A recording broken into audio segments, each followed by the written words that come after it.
Magandang araw sa lahat ng naririto ngayon sa Discipleship Center ng Christian Bible Church of the Philippines.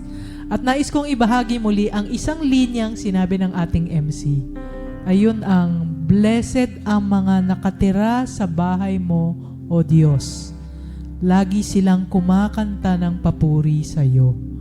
Mga kapatid, habang nababalitaan natin ang mga labanan at digmaan sa iba't ibang parte ng mundo, na siyang nagdudulot ng taggutom at kasulukuyan dito sa Metro Manila, ang hindi natin katiyakan kung hanggang kailan ang supply ng gas, na nagiging dahilan kung bakit tumataas ang presyo nito.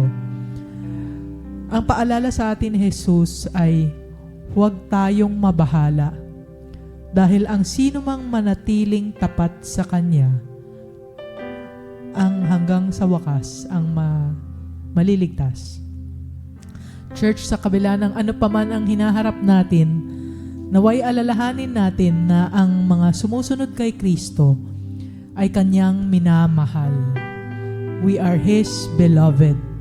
We are His children.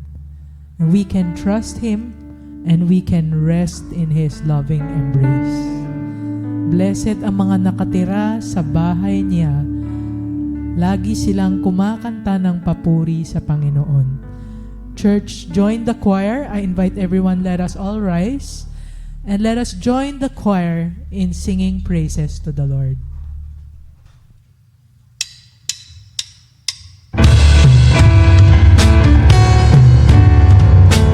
Let us put our hands together. Sabay-sabay po natin awitan ng ating Panginoon. Sing of His glory.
kapatid, nung nakaraang buwan, ibinahagi ng isa sa ating mga worship teams ang song na Goodness of Jesus.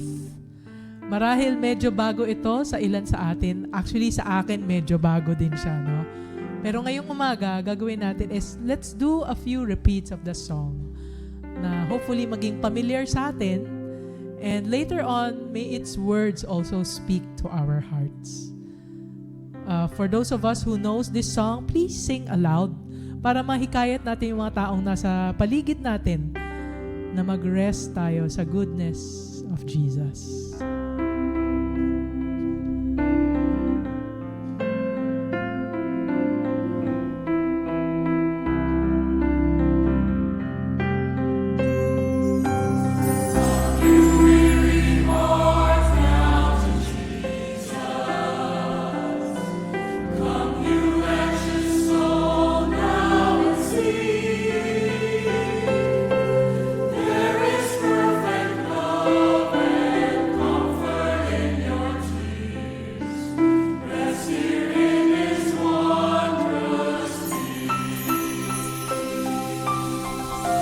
Let us sing that verse again, one more time.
Let us sing the second verse.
We sing the last verse.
Truly, the goodness of the Lord is overflowing. And pinatunayan ng Diyos ang kanyang dakilang pagmamahal sa atin. Nang mamatay si Kristo para sa atin nung tayo'y makasalanan pa. Christ died for us when we were still sinners. Kaya't ang paanyaya sa atin ni Jesus ay to come. Come, lumapit tayo sa Kanya. Come, taste and see that the Lord is good. Awitan natin ang ating dakilang Panginoon at purihin natin siya.